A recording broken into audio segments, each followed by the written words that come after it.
By now, you're hopefully beginning to see that the application of good technique is the key to becoming a better bass player. After all, this is why I'm choosing to devote some time now to share with you my ideas and methods. I firmly believe that taking the time to better your technique can only help you developing your playing at a far greater rate in the future, as you'll already have a solid foundation to build upon.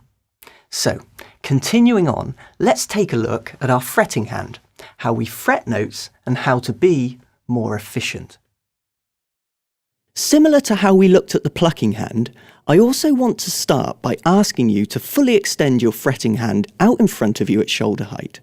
Again, tense up your arm and hand like this, really reaching out and spreading the fingers. Okay, now fully relax your arm and hand and allow your fingers and thumb to drop naturally. Really focus on how this feels, and in particular, how easy it is to move your fingers when the hand is nice and relaxed.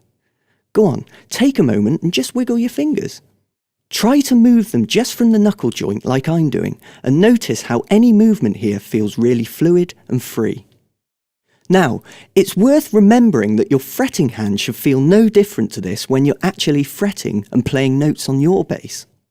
Going back to our relaxed hand shape, notice how there's a space that occurs naturally between our thumb and fingers.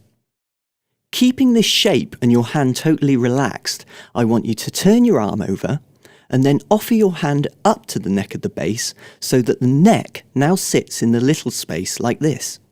Now, just allow your hand to fall slightly down across the neck until your thumb is somewhere near the middle. Take some time to get used to how this looks and also feels.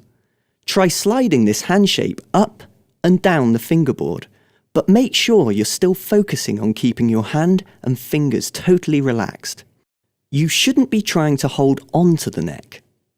In a very similar way to our plucking hand, see how I use my thumb to anchor the relaxed hand shape on the neck.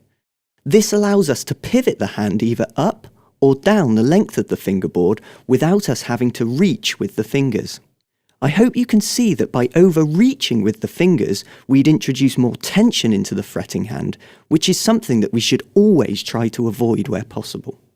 Remember that by keeping your fretting hand nice and relaxed and learning to rid the hand of any unnecessary tension is such an important skill to possess. So many players learn to play without even paying attention to how their hands feel, and when they're playing the bass, they wonder why they can't sustain their playing for long periods of time. Playing with unnecessary tension in either hand is a surefire way of making yourself more prone to stress-related injuries.